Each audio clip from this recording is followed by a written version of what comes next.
All right.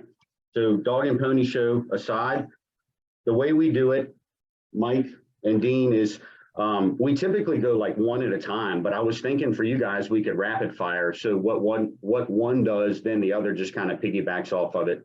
And Dino, if it's okay with you, just because he's right next to me, I'll just have Mike go first. He's the man. There we go. All right. So first and foremost, it's kind of like, hey, where are you from? Where'd you go to school? A little bit about your family, and then any other jobs. What other jobs have you had, Mike? I went to Lee Davis High School, a product of 1984. I went to Hampton-Sydney College where I met Dean. Could have been bad. If there's been one more kid with a C, maybe I wouldn't, but Dean was my football roommate when we went for football camp, and that was very interesting. The only other job I've had was my father framed houses when I was young. So from the time I was 10 to the time I was 22, I didn't have to think or worry about what I was doing if I had an evening, afternoon, weekend, or summer off. So, you know, Christmas break was always exciting. I got to start the fire in the fire barrel over in High Point Farm subdivision. That was the coolest thing I did on Christmas break as a youth. So, been in construction and then real estate my whole life. That's where I've been. What about how about family? Wife, kids, grandkids? Oh, golly. I have my dad's still alive, hallelujah. My dad, last one out of mine and Kate's people. He's 82, doing good. I got a wife that's down in Florida right now, down there with Dean's wife. They're having fun. I talked to them this morning. I've got 3 kids. Skylar Allen's my son-in-law. Abby Allen's my daughter. Molly and Morgan are my other 2 daughters. Morgan is married to a boy named Josh Wells, lives down in Florida. And Molly is the last little baby, and she dates Peter Alaka. Go ahead. Yeah, dates Peter Alaka. And I knew Peter's dad from Hampton-Sydney, which makes it even a smaller world. And Skylar Allen, I knew Skylar Allen when he was a little fat kid. Don't tell him I said that. When he was 5, because I worked for and was friends with his grandpa for probably about 25 years. So That is, I got a lot of craziness going on. you got some grandkids running around too. I got 5 grandkids. Sorry. I got 5 grandkids. You got 5 grandkids. I got 5 grandkids. And my name is Peepaw. So if Mike allows you, you call him Peepaw next time you see him. If he socks you, you just know that it wasn't okay. I got a hat that says Peepaw. So why did you decide real estate? Why did you decide to take Hometown maybe from what it was then to what it's become? And what made you decide to start a team? That's a lot of questions. Wow, that's a lot of questions. Okay. So, well, first we'll start with Hometown, right? Like, because Hometown, Bonnie and Melvin, at least the little that I know, they got that going, but it really didn't go to that next level until you guys kind of got together and took it there. Is that right? Well, okay. My mom always had a real estate license, and like a lot of people, she had a real estate license because she could fit it into her busy life, right? She had 3 kids. My dad was running a business. She helped out with a lot of that stuff, and she sold houses. That's kind of how it was done. It was a lot of housewives and a lot of school teachers.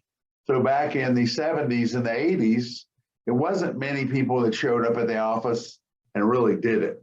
The majority of the people were what I would consider part-time or certainly dual career, with Hope being a homemaker, housewife situation, and then lots and lots of school teachers, because back then it was an evenings and weekends business.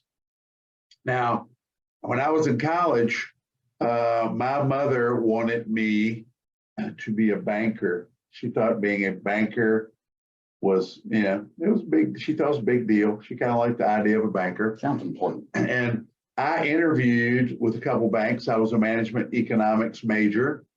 And I interviewed, and I got a second interview with Central Fidelity Bank. And my mother was so excited. And I went, and turns out they let me come to the one in Farmville. And I got to meet with a guy who Dean and I both knew. His name was Jay Fulton. Jay was the manager. Jay was the manager at Central Fidelity Bank in Farmville. And he explained to me what he did for the day and how it worked. And I'm like, you only leave here to go to lunch?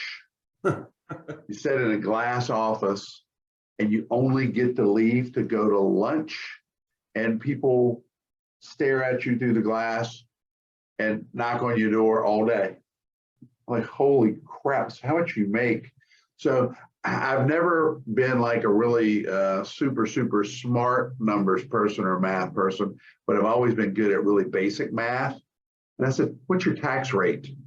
Because I understood what you brought home kind of was important. So I looked at what they were going to pay me and what I was going to bring home. I said, shit, I won't even be able to afford an apartment and a new car. So I told my mother I was not going to take the banking job, that I was going to get 3 boys I knew, start a framing crew, and I was going to frame houses. And at the time, they were going to offer me $15,000 to be in this training program at the bank. That was the best offer I was going to get. It was like $14,900 or something ridiculous. And I'm like, I could make $50,000 a year framing houses and drink beer every afternoon, because I knew how to frame houses, right? The only skill I had probably at the time was the ability to frame a house and the ability to drink beer in the afternoons. Those are my 2 skills. So I was going to do that. My parents, either you went to college, you're going to graduate college, we don't want you framing houses. And so got my real estate license. That's kind of how that happened. Wow. As far as hometown realty, my mom was at Bowers Homes in Fonville, which has grown to be, which is now Long Foster. It was the biggest one in town. It was, back then, they had 800 agents, which was huge, crazy. They had all the agents. Bowers Homes in Fonville was all over town. I went to them. They said they had the best training. So I went, signed up for the training. My mother bought me a bunch of cute little outfits, had striped ties and little jackets, and she had me all dressed up. And so I started, and I went to the training. Well, the first week of training, all they showed me how to do was like the paperwork Long and Foster style, how to get along in the office and how you're supposed to do your Long and Foster paperwork. I went to the, and Dean went with me. We got a tent and some beer, and we went to the Beach Music Festival at the State Fairgrounds. And my hunting retriever club had a 20 by 40 tent. We put up a 20 by 40 tent, 2 kegs of Budweiser, and we had the best party at the best party of the summer. Chairman of the board were playing. Dean will sing the general for you here in a little bit. And went there, and there was a guy that was walking up to our tent, and I was kind of the gatekeeper. I was standing there. I got the keg right beside me. I'm standing at the entry. We parked cars around the tent so people couldn't come in unless we let them in.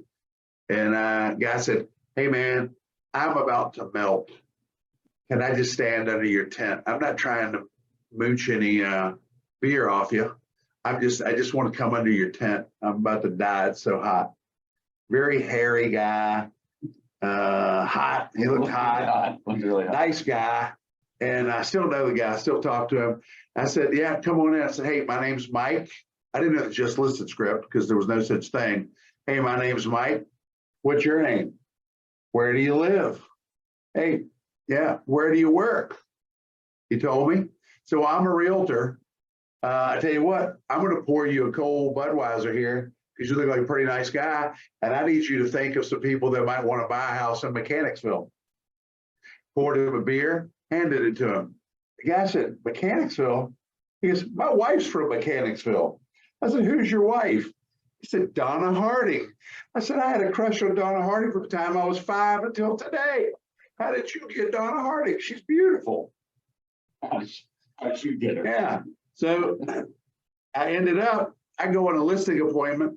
Well, I go back to my office and said, I found a guy who actually wants to buy a house in Mechanicsville, and he wants me to list his house out off Lauderdale Road. You know what they told me? This was a Bowers Homes and Farmable training on Monday morning. I was standing there so proud. I found one. They said, you're not ready. I said, well, of course I'm not ready. That's why I'm in training, but I got one. So they hooked me up with a guy. He's supposed to be gonna be my answer, right? We go out there Monday night. Steve gives me a frosty mug and a beer. We're drinking beer. We're sitting there. My guy I brought, he ain't said a word about real estate. We've been there an hour. He hadn't said anything about real estate. I finally said, Steve, it doesn't look like we're gonna talk about real estate tonight. How much do you want for your house? He goes, I want 100,000. I looked at the guy. I said, can we get 100,000? He goes, I don't know. I said, well, my guy didn't bring any comps. Steve, why do you think you can get 100,000? He said, the one next door sold for 95. I said, Steve, will you throw in the hot tub? Because I'd never seen frosty mugs at somebody's house, and I'd never seen a hot tub in somebody's yard. It was really cool. And he goes, yeah, I'll throw in the hot tub. I said, I think we could do it. So we go back to the office the next day. I go see my manager. I said, I am not splitting my listing with that guy. He brought nothing. He did nothing. He said nothing. I listed it. Don't know how to do the paperwork. Somebody's got to help me with paperwork, but that guy is unqualified to be helping me do anything. He said nothing except he can't have a beer because he's working. That's all he said. That's the killer right there. I would Yeah. say it didn't sound like he's very. That was my first listing and my first sale. Yeah. Sorry. It's kind of a goofy story, but that's how you got to swing at it, guys. That's what we want. And I think that that illustrates a lot about hometowns training and why that's part of our identity now. Because one of Mike's earliest bad memories is crappy training and lack of support when he's trying to hustle and make some money. What about you, Dino? Kind of same thing. You know, where are you from? Where you went to school? A little bit about your family, and just any other jobs you've had. I know a little bit about some of the other jobs you've had, and why you got into this this madness here. Well, I grew up sort of near the University of Richmond, Henrico County. I went to collegiate K through 12. I'm an only child. Both my parents were only children, so I never had any cousins or anything like that. Very small family. And I chose to go to Hampton, Sydney, like where Mike said, we got paired up for summer football practice by, I guess, by alphabetical order. And so Cheatham and Chenault were right there together. So it's whatever twist of fate. We're roommates. And then when I didn't really think about what I was going to do. I was a history major. I just sort of thought something would, maybe somebody would just notice me and want to hire me to do something and make a lot of money. And Mike and I had talked about maybe building some houses or something. And then at the second semester of my senior year, I saw a flyer on a bulletin board in the post office at school, and they were hiring for an admissions representative to go around the country and talk about Hampton, Sydney, and try to talk to kids about the school and get them to come to the school. I'm like, well, hey, I think I'd be great at that. So interviewed for that and got the job. And I was going to do it for 1 year, and that turned into 7 years. And then, but I really loved it. The problem was I just was not making any money. I mean, I was working a lot. I loved that I was impacting people's lives, and I loved the school. And, then by that time we'd had 2 children. My wife was living in Farmville, where she really had no connections or whatever else. And I'm on this, crusade for my alma mater. And then one day I was hunting with Mike at the property that then became Pebble Creek subdivision. And he's like, why don't you come sell real estate? And literally that I really never thought about it. Mike, had we ever talked about it before? No, but you loved how cool I had that hunting spot set up with the gravel walkway through the pond so we could get there. Yeah. And so I kind of lured him in with the hunting. Yeah. But we'd really never talked about it. And so literally, I'm like, yeah, that sounds good. And I called my wife and I said, yeah, I'm going to go to work with Mike at Hometown Realty, and we're going to move to Richmond and the whole thing. So that was a pretty drastic life change that happened pretty quickly. And as far as what I'd done before that, so I'd worked in Sydney. I worked at Domino's Pizza. I was a delivery guy in the summertime for Domino's Pizza. Also learned to make pizza there. I worked at a sailing camp while Mike was pounding nails in the summer and doing all sorts of stuff like that. I was working at Camp Moorhead by the Sea, where I learned to do all sorts of water sports. And then I also, my dad lined me up with a job after my freshman year. I worked at Newcomb's Enterprise. My dad was a mechanical engineer. He designed layouts for tobacco processing factories and machinery for tobacco processing. And he lined me up with this job. And I mean, it was like one of these deals where this whole thing was a setup to teach me that maybe staying in college was a smart move. So they only called me college boy the entire time. I got there at 6 o'clock in the morning and I left at 6 p.m. No one was nice to me. The first day they gave me a grinder and I just ground rust off of an I-beam. And by the end of the day, I was covered in rust. And from that point on, I'm like, maybe I don't want to do that the rest of my life. So that was a good life lesson. But anyway, so the year that I decided to come work with Mike at Hometown was 1995. And I've been here ever since. What about how did like the Ashland, so you run a number of offices, but how did the Ashland and offices north of there kind of come to be? I know we've had like a couple over time, but how did those, were we busting at the seams? How did y'all even decide how to open those? Well, we originally, when I came to work, there was one office before on Elm Drive, right, Mike? Wasn't that the first office? Yes, sir. So then the great expansion was from Elm Drive to then Lee Davis Road, right by the Calabash Restaurant. And the Midway Lounge. And the Midway Lounge. It was great. Like on Friday morning, Midway was a big hot spot for Thursday night. So there was like broken glass and puke and stuff all over the parking lot. But so then Mike and Todd bought or built the Mechanicsville office. That was going to be the great expansion. That was going to be we were wondering how in the world we're going to fill that. And then built that filled up pretty quickly. Then we decided to rent some space over on right in front of King's Charter, Sliding Hill Road. And we rented some space there, and we had a guy that was going to be the manager there. And then at the last minute, he decides he's not going to be the manager. So Mike and Todd were sort of forced to promote Rodney and I. We got a battlefield promotion from just like buck private. We instantly became officers, and we managed that office. And then we decided that was going pretty well, so then we built the building sort of behind that, became the Atlee office. Okay, but it sounds like a certain way. But one thing I am good at, I found Dean, and we put Rodney and Dean in charge. How could you go wrong there? Well, I could have really gone wrong. We just got lucky and did pretty well. But but it was funny how it worked out. It really wasn't, and that's how life is, and that's how a lot of you is. If you can make all these great plans and whatever else, but sometimes it's just a crazy series of events that leads you in a direction, and things change. And maybe had Jeff Tuck showed up the day he was supposed to show up and been the manager, maybe you'd have some other slap right here with Mike talking to you instead of me.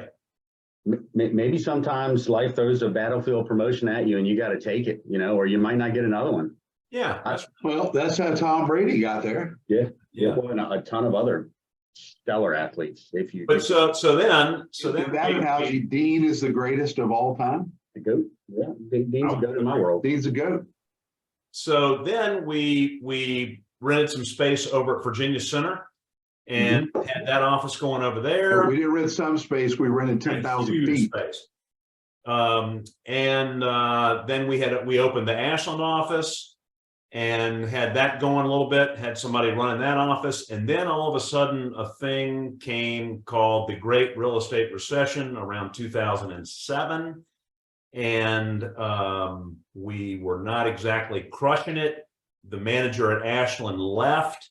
So we had no manager at Ashland. We had no money to pay manager. So we needed free manager at Ashland. So that's where I got another promotion. So I became Ashland free manager. And, you know, but here's the cool thing about that is even though that market was bad and things were going really bad, we still, you know, our people buckled down and we did what we had to do and we endured that, you know, and we never lost money as a company. We lost some agents, but the majority of the people, we just hunkered down and worked and made it through that difficult time. And we built that office and then we expanded to Ladysmith.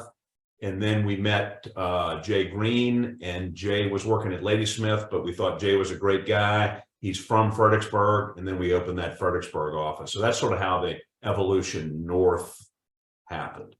I love that, Dean. Thanks for sharing that. I had no idea.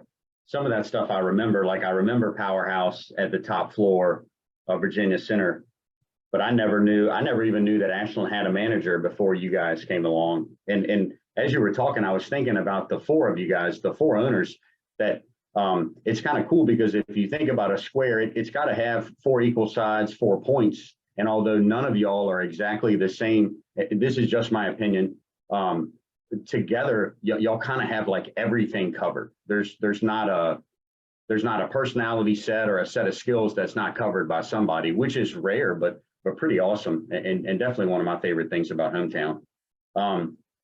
So I'll stay with you and then we'll get Mike right after this. What's one thing you try to do every day, Dean, to be successful? Not just as the owner of a firm, but just the owner of your own real estate business, you know, as an individual or a team leader.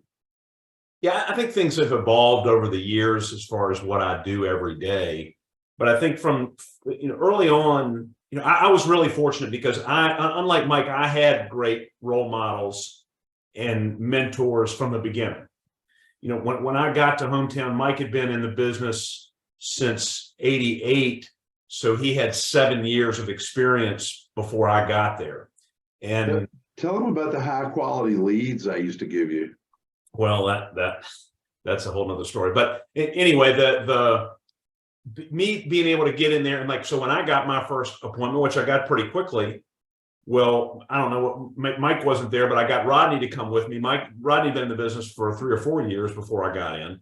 And so Rodney went with me and he did talk and he did guide me and he did, you know, some pretty good things along the way. He also had a laughing fit during one of the appointments we had early, which I've heard this story. Anyway, but yeah, so I had some great mentors and could get it going. Now there wasn't training, like, you know, people always talked about training in real estate, but at Hometown we sure didn't have it, and I didn't hear about anybody else really getting it either. So we sort of talked about, you know, as we wanted to grow the company, maybe training was going to be a big part of it. And I got turned on from Mike. Mike had read this book called Making a Six-Figure Income in Real Estate by a guy named Mike Ferry. And Mike had talked about Mike Ferry, and he had these cassettes that came in these binders. And I would drive down the road and listen to these cassettes. And I'm like, man, this guy is like talking to me. It's so simple. You know, I thought it was a very complicated business. And as I listened to Mike Ferry, I'm like, it's really not that complicated. I mean, you just sort of have to get your mind right. You have to do some certain things every day. You have to treat people right.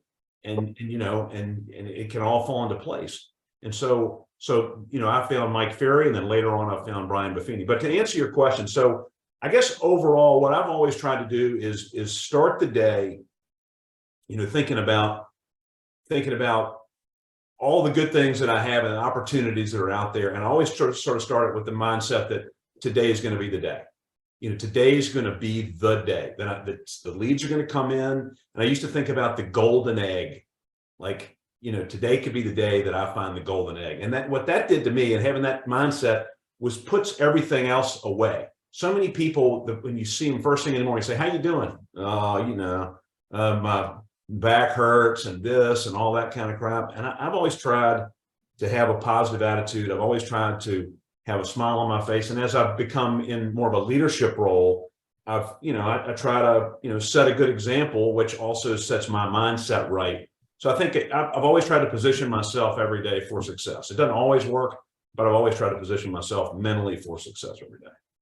That makes sense. I like the golden egg analogy too. And it might have been the last sales meeting we had, Dean. You said, "Hey, if you got to be one or the other, it's better to be Tigger than Eeyore," right? Right. His energy is a little much, but Eeyore's energy is never right. So yeah, definitely be a Tigger, not an Eeyore. What about you, Mike? What's one thing every day without fail that you try to do to be successful in the business? Stick a sign in the yard. If you do that every day in this business, ladies and gentlemen, you will be successful. I don't think that anyone out there will doubt that.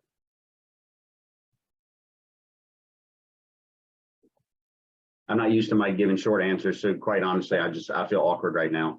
Well, I'll expand on one of mine. I remember even when I started, and when we moved over to the Mechanicsville office, I remember one of the things I said is every time I go up those steps, I'm going to run up those steps. I don't know why I did that. I said, I just want to, maybe I sort of learned that from Domino's, because they wanted you, back in the day, they had the 30-minute guarantee and they wanted you to hustle. And I always felt like, I wanted to show people that I was hustling, all the time. And I think so many agents don't realize that people are watching you. We spend time, we put advertisements on now on the internet, but we used to do it in the newspaper or on the television. We put signs on our car. What are we trying to draw attention to ourselves? And so when you do that, wouldn't you want people, if you get that attention, wouldn't you want them to think positively about you? And I don't know why I thought running up the stairs was funny, but the office administrator that we had for a long time was such a great person, Pat Reynolds at the Mechanicsville office. Pat was there how many years, Mike? For 15? Probably 10 or 15, maybe, I don't know. And one day I remember she says, "Why do you always run up those stairs?" I'm like, "Well, I just want to hustle, Well, sometimes it's the little things that can just make a difference."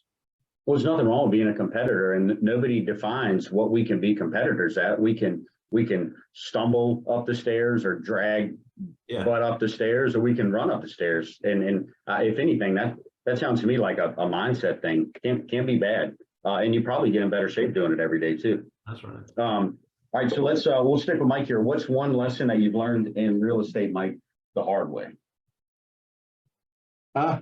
Fair is something you buy a ticket to. Just to clarify what Mike just said, fair is something you buy a ticket to. Yeah.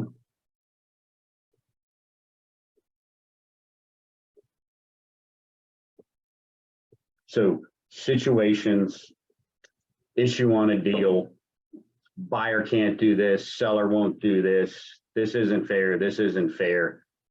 Kind of what I hear from that is like, it's our job to find a way. Yeah, you got to make your own luck. And if you're not, and you are in control if you want to be, And I always think when I was in college, I would lay in bed and hold out my hand towards the TV set. And I always was teasing my roommate, Brian Davis, that the remote control was going to fly over like on Star Wars right to my hand. And I would just hold my hand out and I would try to get the remote control. And finally, Brian would hand it to me. It works. Yeah. So, but you got to think you can do it. And if you realize it isn't going to be fair, you got to make your own luck. You got to create your own advantage.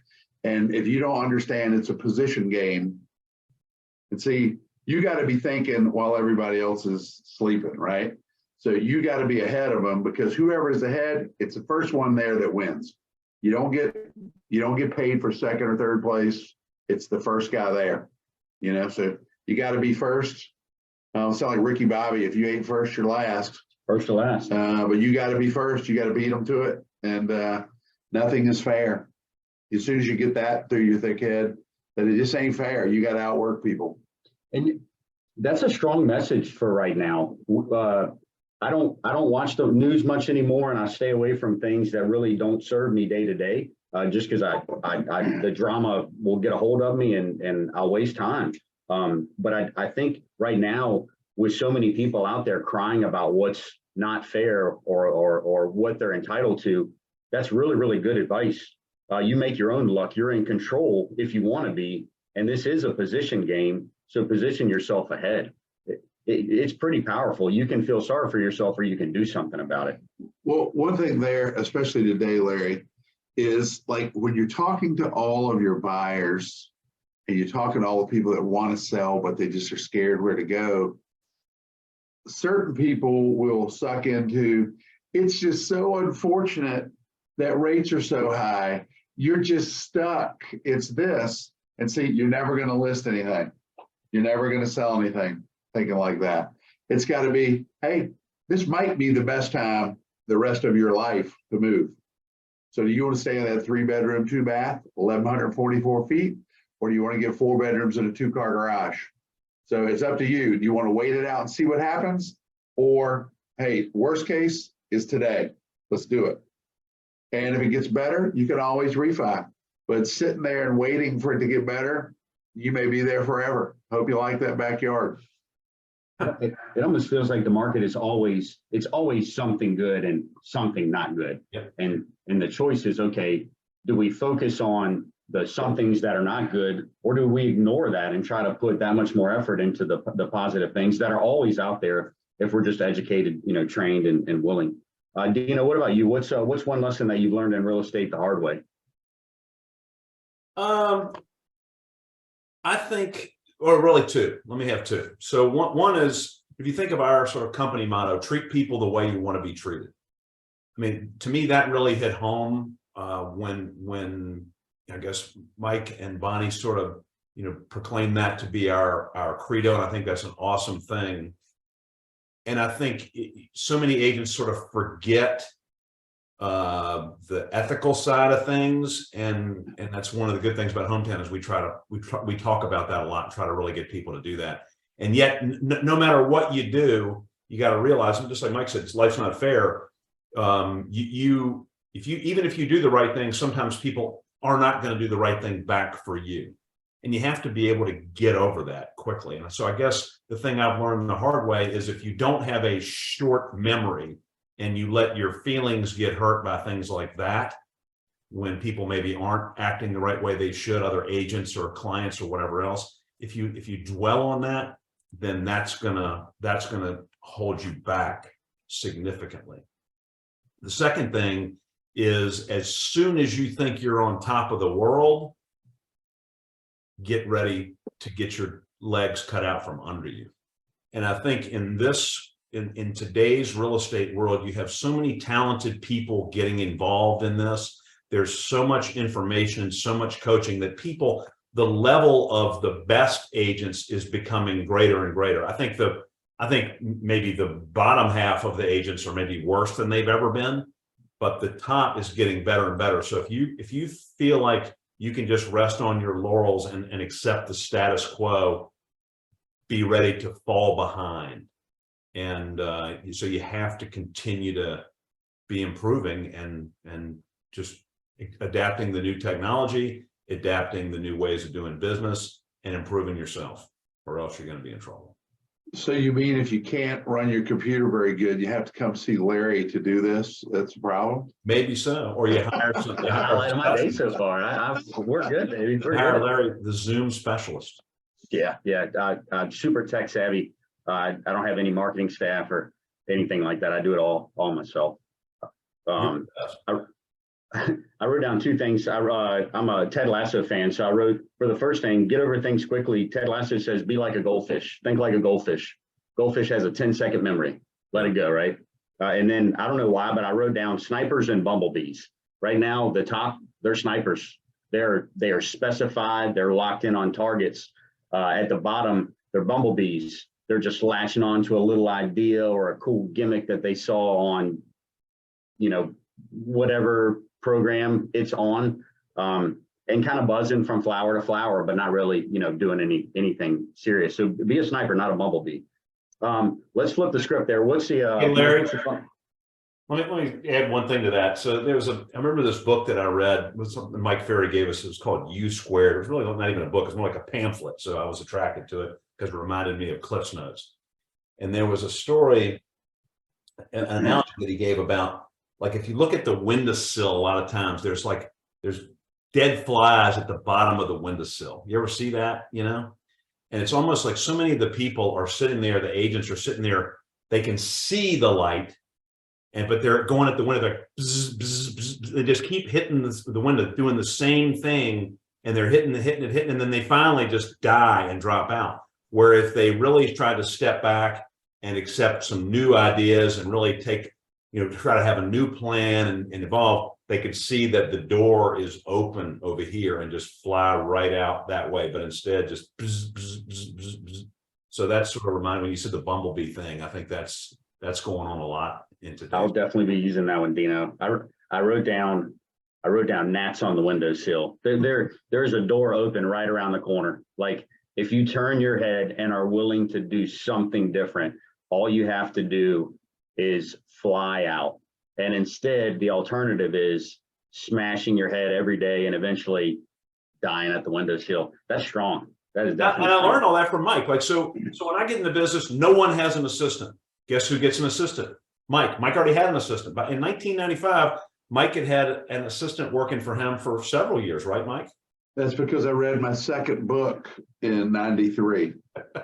And my second book of my life said, if you don't have an assistant, you are the assistant. Yeah. Todd had interviewed a bunch of ladies at his office for a couple positions, and I hung up the phone when I was thinking, when I decided I was going to get an assistant. I just had highlighted, if you don't have an assistant, you are the assistant. I called my buddy Todd. I said, hey, who didn't you hire when you were trying to hire someone for their company? It was a Concept Lifestyles, I believe. So when you were hiring for Concept Lifestyles, who was number two? He said, well, we had a couple that were pretty good. I said, can I have a name and number? Girl's name was Mandy. I can't even tell you her last name. Mandy, and he gave me the phone number. I called her and said, Mandy, do you want a job in the real estate business? She goes, I don't know anything about real estate. I said, good. I don't know anything about hiring an assistant either. We'll be perfect for each other. Todd said, you're looking for a job. How about you come over? I hired her immediately. She was the worst real estate assistant. I soon found that out.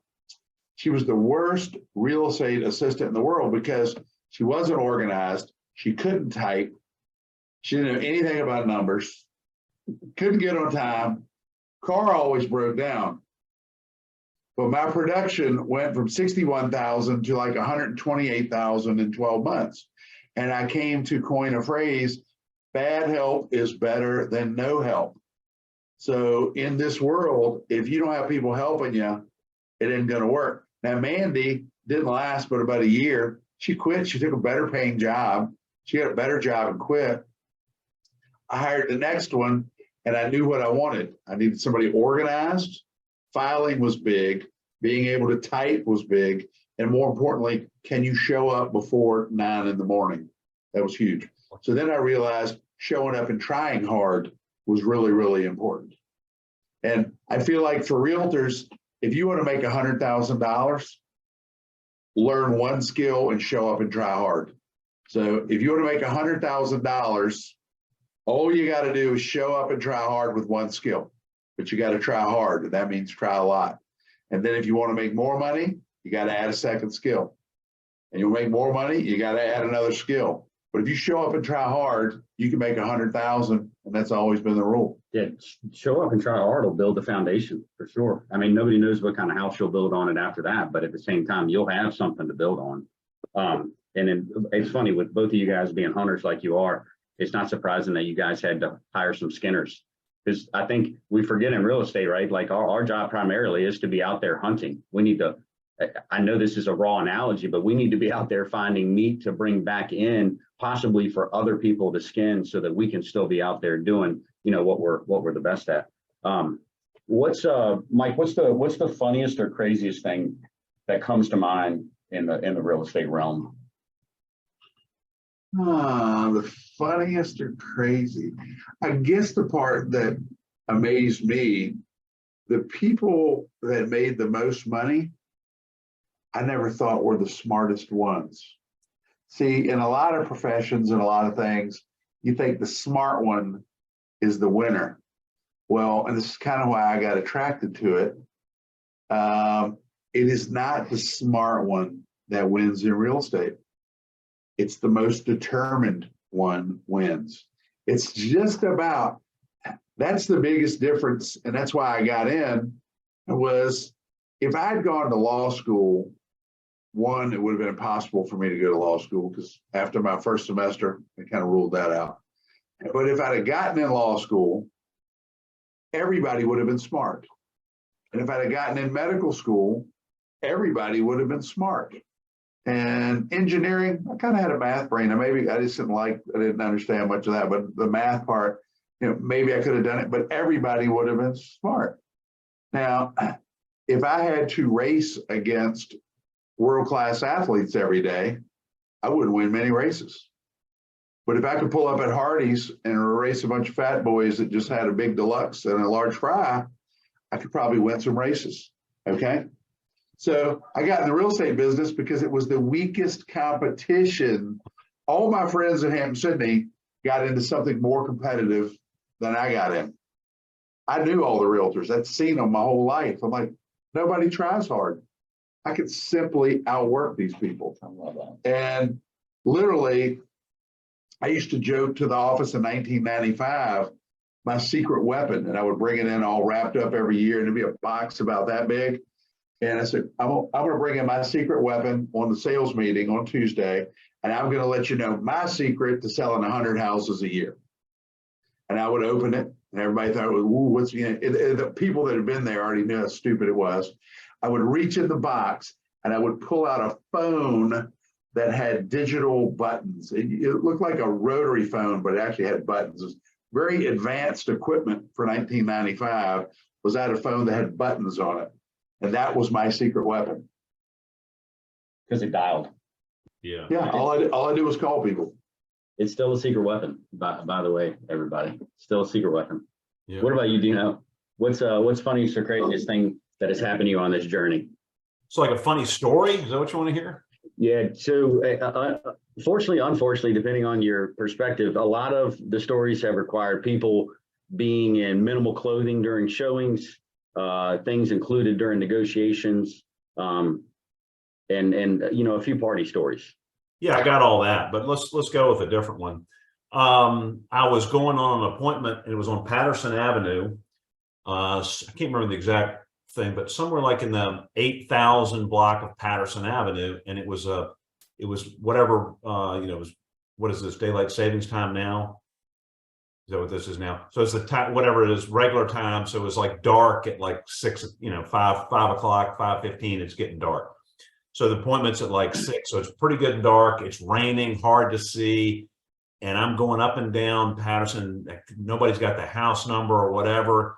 And I go a couple times and I'm like, all right, well, this has got to be the right house. The lights sort of on, it's lit up. So pulling the driveway, get out. Remember, that time I had a briefcase, got my briefcase, got to get myself all. Then I walk up to the house and there's just a glass storm door. The main door is open and lit. So I'm like, bing dong there. And wait a second. All of a sudden I hear something. And damn, if a kangaroo doesn't come out from around the corner, hopping, boom, boom, boom, boom, boom, boom. And here it is. It's like looking at me and through the glass. I'm like, it's a freaking kangaroo. And it looks at me for a few minutes and then it, boom, boom, boom, it goes and leaves. And I'm like, holy smokes. I rang the doorbell a couple of times. Nobody shows up. So I'm like, wow, that's weird. And then I noticed, like, sort of in the shadow, the house number, I'm one house away from where I'm supposed to be. So I pull out, go to the next house, ding dong, people come to the door. First thing I say, did you know your neighbors have a kangaroo? And they're like, what are you talking about? I'm like, I was just at their house. I rang the doorbell and a kangaroo came to the front door. They're like, what are you talking about? I'm like, they have a kangaroo. I don't think you understand. They're like, we don't know them all that well, but we've never seen a kangaroo there. And of course, the rest of the night didn't go all that well because I started off without a whole lot of credibility, but I'll swear to you, I'll take a lie detector test. There was a kangaroo that came up and met me at the front door. So Like, you don't believe me? I'll show you. Look, we don't need to get started right now. We can go next door real quick and verify. we should have And done then that. again, like if I don't know that you want to get into a house that's got a kangaroo though, because I feel like they throw hands, man. You don't want to get into a fight with a kangaroo. Looked pretty friendly to me. All right, so we'll wrap up, and really to do that, just one piece of advice that you really feel like whether this agent is brand new to hometown, just barely licensed, or somebody that has been here for a while and is over focusing on the wrong things, or maybe looking to get on track in a different way. What's just one final thought that each of you has before we break out here today? And Dean, since we're with you, I'll have you wrap up. Oh, I'm using some animal analogies, and this sort of came from the class I taught yesterday about having an underdog mentality. You know, I use the example of the honey badger. You know, like honey badger don't care, right? And that's one of the things I learned from Mike. I always felt like Mike has operated from an underdog mentality his whole career. Like he's always played it from the fact that, you know what, people may be smarter than me, people may have more resources than me, people may have whatever, but I'm going to come out there and I'm going to beat them at their game. And I always respected that, and I've always appreciated that, and I've always felt like, you know, if I could operate like that and stay hungry with that underdog mentality, then it's going to take me to. You're not going to win every time, but it's going to help you in the long run. And it's tough to maintain that once you find a level of success. We talked about that, and Logan was kind enough to record the class yesterday so you could watch this. But I think if you remember that what was it, like a YouTube thing about the honey badger? Is that where the honey badger came from? Yeah. He just takes what he wants.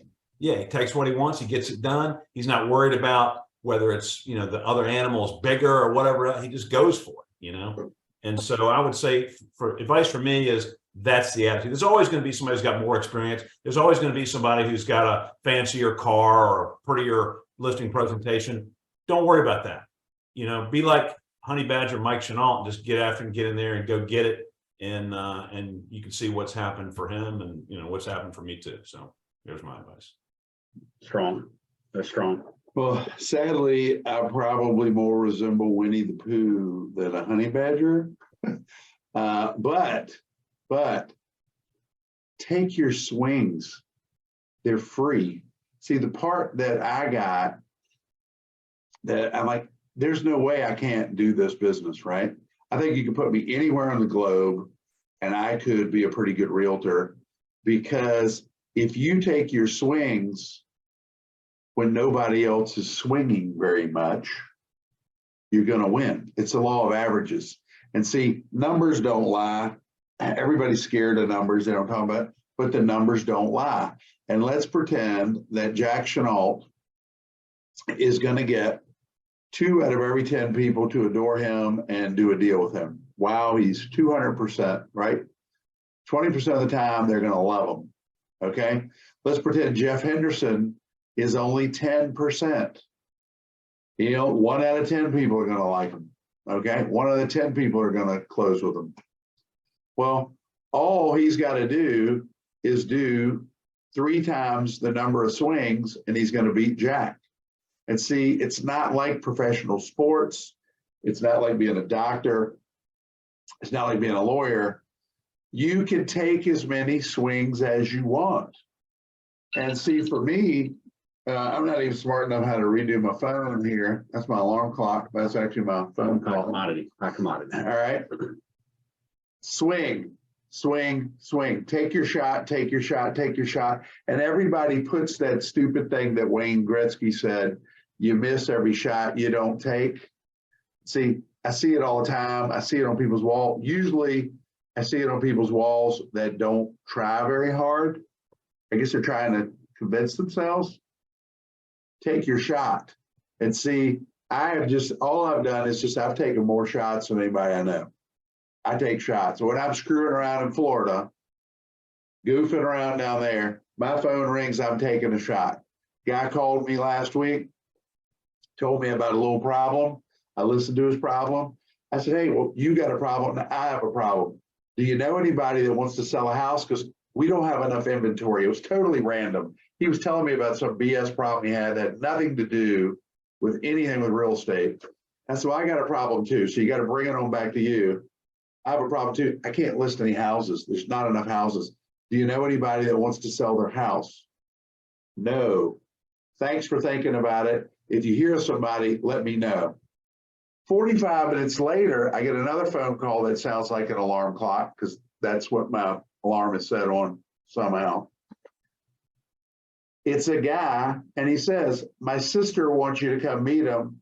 My mom passed away. We need somebody to sell the house, and you just talked to so-and-so, and he said you'd probably be able to help me. So the dude I just asked hooked me up with somebody while I was on a fishing boat in Florida. So I took my shot there. Dean gets upset because I pick up more deals at gas stations and fast food restaurants than most realtors get all year because people will talk to you. So while I'm there, if I'm going to get like a burger and fries, hey, do you know anybody who wants to sell a house? And you might be shocked who may know somebody if you ask. So business is everywhere, but for goodness sakes, take your shot. It's free. It's 100% free. So I wrote down a couple of final thoughts. Today we got to hear from these guys. You got to think about Mike, especially after listening to this. I wrote down a pioneer. A pioneer is not scared of the unknown, but most pioneers ventured into some sort of unknown, right? He was a competitor that positioned himself. I like that he says, hey, okay, well, if I run the half-mile race, then I'm not going to set up to race 100-yard sprinters. That doesn't make sense. I'm going to line up with people that not only do I know I can beat, but something that I enjoy too. I wrote down about Dino, like there was no fear. There was no fear of seizing opportunities as they came, regardless of the timing of the opportunities. And there was always that strong focus on finding the door instead of hitting the windowsill, right? Like just fly around the corner, but show up, try hard, take swings. Why the hell not, right? Get out there and sell something. Thanks to Dean and Mike for being with us today. I hope everybody enjoyed it. I learned a lot about you guys, and I've known both of you, I think 15 years at this point. So thank you for the precious time, and hope everybody enjoyed what we had today. Thanks, guys. Guys, go get Thanks, it. Logan. Appreciate it.